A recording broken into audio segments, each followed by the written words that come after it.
네, 안녕하십니까. 수업 시작하도록 하겠습니다.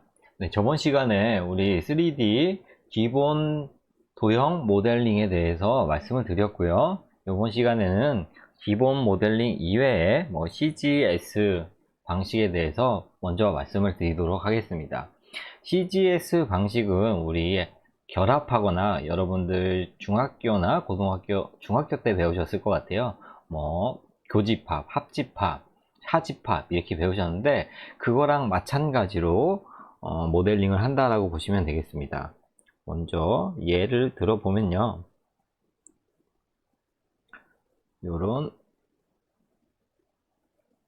직류 면체가 있다라고 먼저 말씀을 드리면요, 직류 면체가 있고 요 안에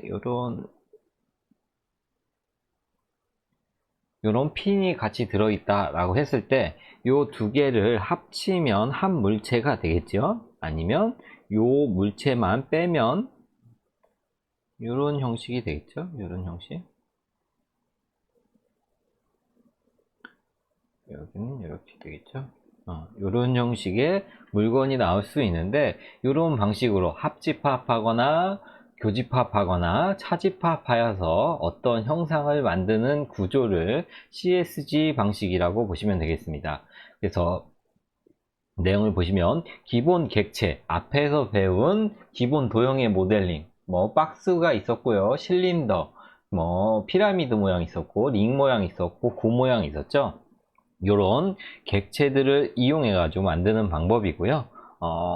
다음으로 넘어가면 집합 연산은 합집합, 우리 배운 거 합집합, 교집합, 차집합 등이 있다라고 말씀을 드릴 수가 있습니다. 합집합 배우셨던 바와 같이 배우셨던 거 그려보면요, 이렇게 돼 있을 때 A와 B가 있다. 그럼 A의 합집합 B는 어떤 거냐라고 했을 때, 아니, 교집합이구나. 이건 교집합이고요. 이게 합집합이죠. 요 전체의 면적을 의미한다 라고 보시면 되겠죠. 그래서 직사각형이 이런 게 있다 라고 했을 때 여기에 똑같은 게 있어 가지고 이렇게 돼 있다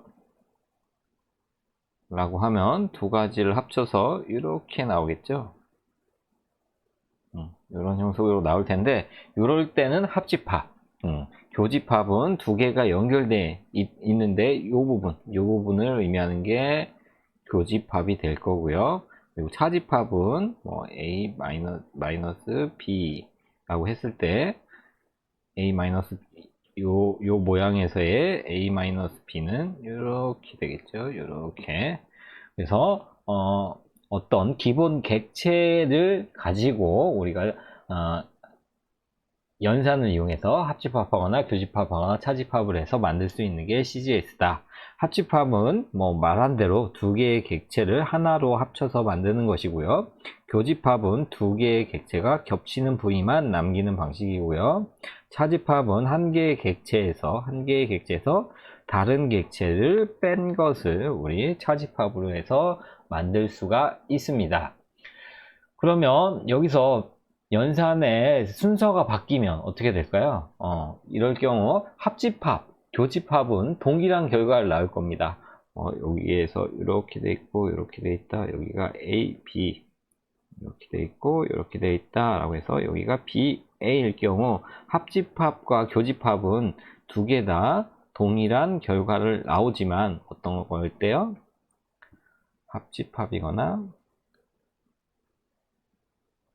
교집합일 때는 나오지만 차집합일 때는 다른 객체가 만들어질 수가 있습니다. 여기에서 A-B는 이 부분을 의미할 거고요. 여기서 B-A는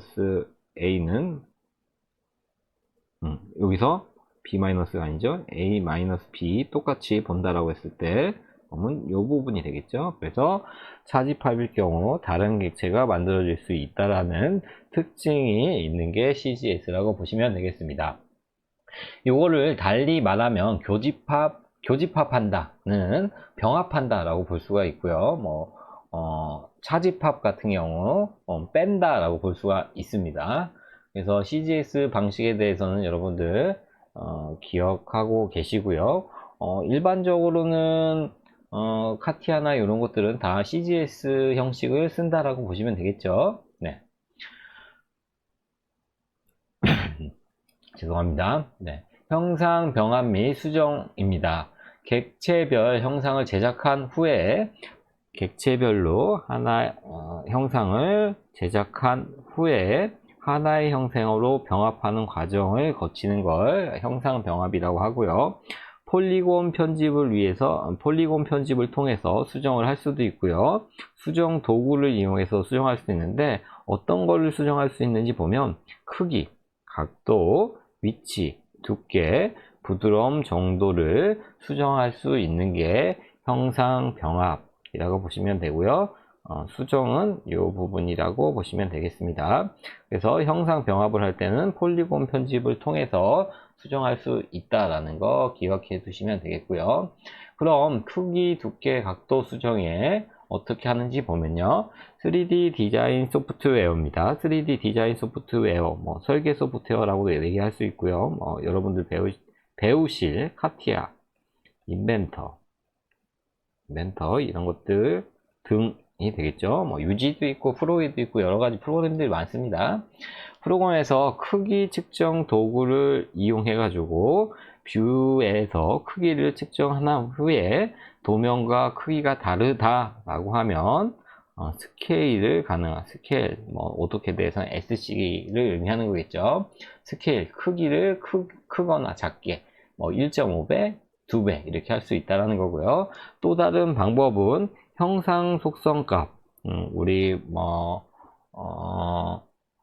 오토캐드에서 오른쪽 눌러가지고 프로퍼티를 선택하거나 그러면 설정값을 변경할 수 있는데 설정값을 통해서도 크기를 수정할 수 있다는 겁니다.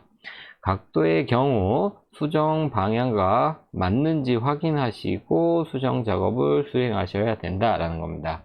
각도의 특징이 있죠. 우리 오토캐드 상에서 배우실 때 여기가 0도, 90도, 180도, 270도를 기준으로 시계 반대 방향으로 돌아간다 라고 생각하시는 기본적인 생각이 있으셔야 되는 거고요. 그러면 폴리곤 방식으로 수정을 한다라고 했는데 2D 라인 수정 방법입니다. 3D 디자인 소프트웨어, 앞에서 말씀드린 소프트웨어로 작업을 스택 또는 레이어 형태로 기록해서 사용합니다. 오토캐드에서 레이어를 사용할 수도 있고요. 그리고 카티아에서는 레이어를 히든이라고 해가지고 우리 사용하죠. 히든 시켜가지고 사용할 수가 있는데 이럴 때 3D 작업을 사용했다라고 하더라도 2D 형상을 구성하는 하위 요소 점과 선 같은 경우는 수정이 가능합니다.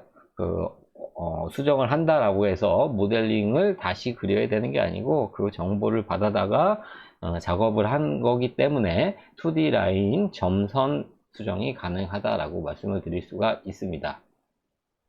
네, 또한 작업 완료 전까지 작업을 하나로 병합하지 말고 수정을 해야 됩니다. 아까 전에 CGS 방식으로 해가지고 어떤 물건과 어떤 물건에 대한 병합을 해가지고 그 모델을 다른 파일로, 그러니까 이력이 남아야 된다라는 말씀을 드릴 수 있어요. 여기서 작업 완료 전까지는 병합을 해버리면 이력이 안 남습니다. 그래서 병합하지 말고 수정을 해야 된다. CGS 방식의 위치나 이런 것들은 수정이 가능해요. 그리고 점 수정이 가능하다는 거. 점을 삽입하거나 점을 삭제, 분리, 점 병합, 점을 기준으로 공유를 조정할 수 있다든지. 이건 어디서 많이 볼 수 있냐면 우리 스플라인에서 많이 볼 수 있습니다. 스플라인을 작성하는 방법이 두 가지가 있는데요. 요 끝점, 하나 더 그릴까요? 끝점.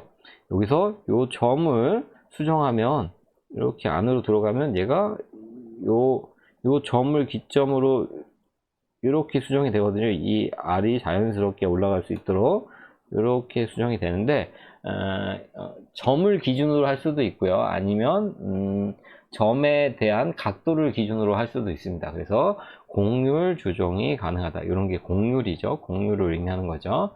그래서 공률, 점을 수정하면 점을 삽입하거나 삭제하거나 분리하여서 점을 수정하여 공률을 기준으로 해가지고 점을 기준으로 해서 공률을 수정할 수 있다라는 말씀을 드릴 수가 있습니다.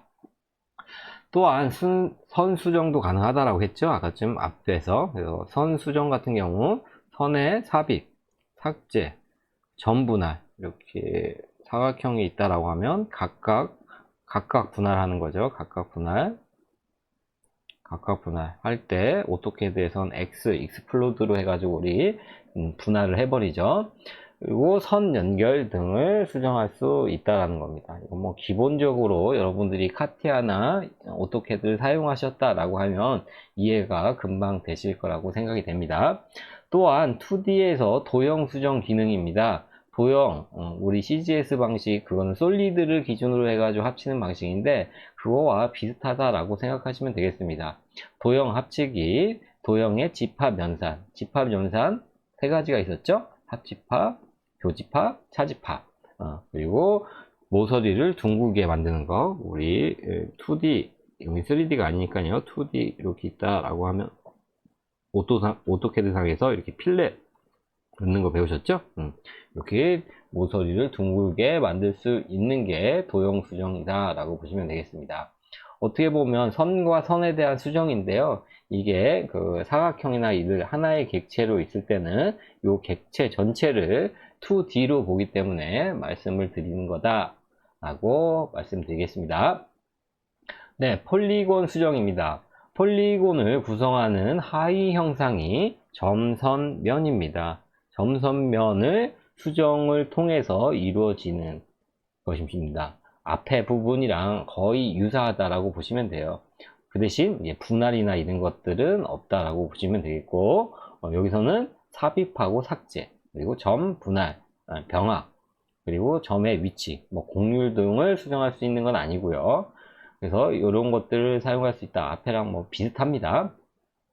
그리고 폴리곤 수정에서 선 수정도 가능합니다. 선 삽입, 삭제, 분할, 연결점, 선의 위치 등을 이동해 가지고 우리 폴리곤 방식으로 수정을 할 수도 있다라는 겁니다. 네, 폴리곤 수정에서 면 수정, 아까쯤에 말씀드린 거, 면 높이를 주기 하거나 선택면을 넓게 늘리고 줄이고, 그리고 면과 면을 연결하고. 그럼 이 앞에와 D는 무엇이냐, 무엇이 틀리냐라고 했을 때 여기 2D를 기준으로 한 거고요. 폴리곤을 기준으로 한 겁니다. 폴리곤은 보통 3D라고 보시면 되겠고, 여기에 그냥 여러분들이 이해하시기 쉽게 얘기하면 2D와 3D의 차이점이다 라고 이해하시면 되겠습니다. 그래서 면 수정 기능은 면 높이 주기, 면 높이를 조정할 수 있다는 거죠. 이렇게 있을 경우 만약 이 윗면이 있다, 이 평면이 있다 라고 했을 때 이 평면의 높이를 조정해 가지고 3D를 수정할 수 있다라는 거죠. 그리고 선택면을 늘리기, 줄이기 하셔가지고 이럴 경우에 이 선택면을 이렇게 만약 늘렸다라고 하면 이렇게 되겠죠. 이렇게 연결이 되겠죠. 다음 데이터 수정 방법입니다. 어차피 2D나 3D에서 데이터 수정이나 수정하는 게 다 데이터 수정이라고 보시면 되겠고, 앞에랑 뭐 비슷하겠죠. 그래서 폴리곤 편집에서는 돌출 모델의 돌출 정도, 면을 잡고 움직이는 게 돌출 정도를 의미한다라고 보시면 되겠고, 2D 라인 편집은 회전 모델링, 스윕 모델링, 로프트 모델링. 회전 모델링은 어떤 중심을 가지고 얘를 이렇게 돌려서 만드는 거죠. 이렇게 돌리면 이런 형상이 되겠죠. 이런 형상. 이런 형상이 되겠죠. 그리고 스윕 모델링. 스윕 모델링은 어떤 면을 기준으로 얘가 이렇게 움직이는 거. 그래서 이렇게 되는 것들을 의미한다. 로프트는 이렇게 가장 기본적인 건 사각형하고 원하고 이렇게 꼭지점이 다 이렇게 맞아 들어가도록 만드는 게 로프트가 되겠습니다. 데이터 수정 방법도 어떤 것들이 있냐 보면 폴리곤의 점과 선, 면을 편집할 수 있는 거 앞에 설명드렸습니다. 이때는 뭘 변경하기 위해서? 폴리곤 모양을 변경하기 위해서 사용하는 방식이고요. 다시 한번 말씀드리지만 폴리곤은 3D라고 기억하고 계시고 이해하시면 되겠습니다. 그 외의 편집은 이제 구부리기 아니면 비틀기는 이렇게 원형이 있다라고 했을 때 얘는 이쪽 방향으로 돌리고 얘는 이쪽 방향으로 돌리면 얘가 트위스트로 꼬이겠죠. 그래서 이건 어디서 많이 볼 수 있냐면 우리 막대사탕 이렇게 꼬아가지고 돌려놓은 거 있죠. 그리고 구부리기는 어차피 뭐 철사 같은 거 구부려 보셨으니까 아실 거고, 늘리기는 잡아당겼을 때 늘리기 하시면 여기가 줄어들겠죠. 어차피 똑같은 공간에서 변경되는 거기 때문에 늘리기도 할 수 있다라는 거고요.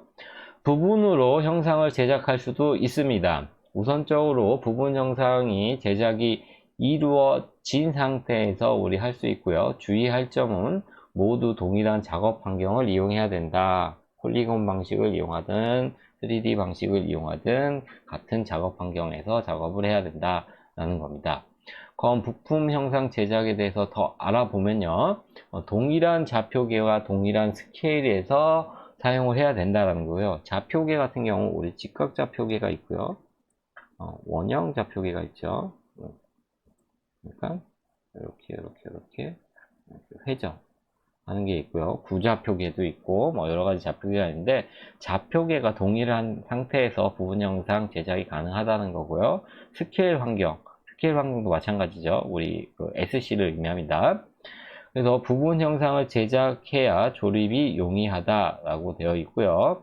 형상 조립 부위 크기와 두께가 일치해야 된다. 당연히 스케일이 같아야 된다라고 얘기했으니까요. 맞는 말이겠죠.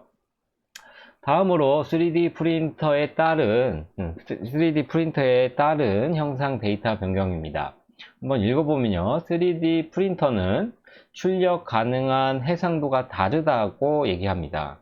그럼 특정한 3D 프린터의 해상 출력 해상도를 고려하여 제작한 경우 3D 모델링 데이터를 출력할 프린터 해상도에 맞춰서 데이터를 변경해야 된다라고 얘기하고 있습니다. 여기에서의 해상도라는 말은 뭐 화면 해상도 뭐 이런 거 나오죠. 그래서 출력물의 단의 크기 뭐 기준이 될 수 있는데, 그런 해상도, 정밀도라고 보기엔 그렇고요. 해상도의 크기에 맞춰서 데이터를 변경해야 된다라고 되어 있는 경우고요. 예를 뒤에서 한번 들어보도록 하겠습니다. 네, 프린터 특성을 고려하지 않고 정밀하게 모델링한 경우가 있는데요. 3D 프린터를 특성을 고려하지 않고 모델링된 데이터의 경우 가장 작은 부위의 두께 크기라고 이해하시는 게 좋겠죠. 두께 크기가 0.1, 그리고 고려하지 않고 했을 때, 그런데 이제 3D 프린터 출력 가능 해상도가 0.4인 경우 데이터는 0.4 이상으로 변경을 하셔야지. 그러니까 무슨 말이냐면, 이 원형을 만드는데 우리 실제적인 원형을 3D 모델링에서 구현하기에는 어렵죠. 원은 뭐 우리가 기존 오토캐드에서 배우셨을 땐 무한한 다각형이 원이다 라고 말씀을 드렸고, 요거와 마찬가지로 원형을 만들 때 다각형을 만드는데 다각형의 한 변의 높이가 어떻게 되느냐에 따라서 0.1로 작업을 하냐 0.4로 작업을 하냐, 한 단의 정밀도가 그러니까 출력 해상도 3D 우리 프린터가 출력 해상도가 0.4인 경우 0.4 이상으로 모델링을 하셔야 된다 라는 겁니다. 0.1로 해도 뭐 상관은 없겠죠. 상관은 없는데 그 부분을 우리가 출력함으로써 그 부분 0.1로 돼 있는 부분을 실제적으로 반영을 하지 못한다는 거죠. 그래서 굳이 그렇게 할 필요가 없는 거고, 모델링을 그렇게 한다라고 해서 출력물이 0.1로 안 나온다는 거죠. 왜 그러냐면 이 제품은 0.4로 그려주기 때문에 0.1을 반영해 가지고 어떤 모델링의 형상을 만들 수가 없는 거기 때문에, 여기서 말씀드린 게 그겁니다. 이 해상도가 여기에서는 0.4, 보통 0.4라고 얘기하는 건 이렇게 노즐이 있죠. 필라멘트가 들어가 가지고 필라멘트를 녹여 가지고 이런 원형의 줄 같은 게 나온다라고 하면 이 줄의 높이가 0.4라는 겁니다. 여기에서 여기 높이. 그럼 0.1에 대한 구조를 그려 놓으면 이게 반영이 될까요? 안 되죠. 왜냐면 한 줄이 0.4니까 만약 이렇게 계단을 이렇게 찌게 만들었어요. 그래서 여기가 이 두께가 0.1이에요. 근데 어떤 물건으로 만들 때는 이렇게 0.4로 이렇게 된다는 거예요. 그러면 이렇게 그려 놔봐야 우리가 실제로 3D 프린트를 출력할 때는 이 해상 그 두께가 0.4로 되어 있기 때문에 0.4 이하의 부분들에 대한 형상은 다 무시하고 3D 프린터가 출력됨으로 인해서 굳이 모델링 할 경우 정밀도를 봐가지고 해야 된다는 거죠. 그럼 만약 0.1을 하고 싶다라고 하면 3D 프린터에 출력 가능한 해상도가 0.1 이하인 프린터를 이용해 가지고 여러분들이 출력을 하셔야지 반영이 된다라는 겁니다. 네. 그래서 3D 디자인 소프트웨어 스케일 기능을 사용해서 두께와 크기를 변경함으로써 우리가 출력 데이터를 수정할 수 있다는 거고요. 다음으로 수정할 내용들을 말씀드리면 출력의 내부 밀도입니다. 내부 밀도는 이렇게 솔리드가 있다라고 해서 여기는 3D 프린터를 기준으로 얘기한다라고 말씀을 드리겠습니다. 3D 프린터로 이런 직사각형을 출력한다라고 했을 때 요 안을 모두 채우면 100%가 되겠죠. 근데 이렇게 모두 채우면 요런 부위가 이렇게 삐져 나갈 겁니다. 나중에 출력하고 난 후에. 그래서 우린 보통 이런 솔리드를 3D 소프트웨어에서는 그립니다. 그리는 대신 3D 프린터를 출력할 때는 내부 밀도를 조정해 가지고 요 출력물의 요 안쪽 부분을 비운다라고 보시면 되겠습니다. 비우는 게 나중에 출력물이 변형이 덜 가고요. 출력 시간도 영향을 미치죠. 그래서 내부 충전 밀도 같은 경우는 뭐 힘을 받지 않는 거다라고 하면 10% 내외로 해주시면 되고요.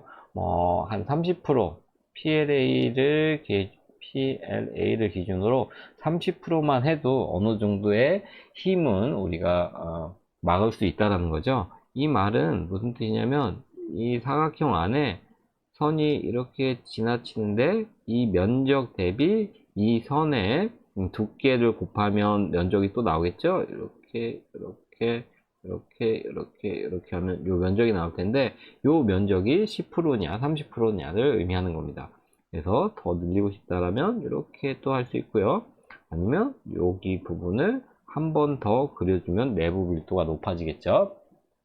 그래서 이렇게 내부를 이런 격자 형식으로 그리는 게 아니고요. 우리 3D 모델링에서는 다음과 같이 내부가 다 차져 있는 걸로 그리는데 3D 프린터 출력할 때는 요 내부 밀도를 조정해서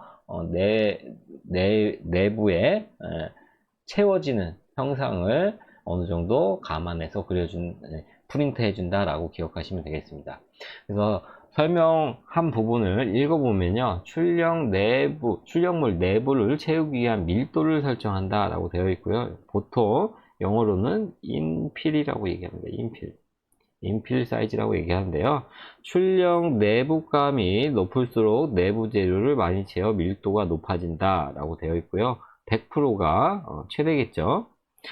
그리고 ABS는 밀도가 높을수록 재료 수축률이 높아져 갈라짐 현상이나 배불뚝이 현상이 일어날 수 있다. 보통은 배불뚝이 현상이 나타나고 갈라짐 현상도 팽창으로 인해서 나타날 수는 있습니다.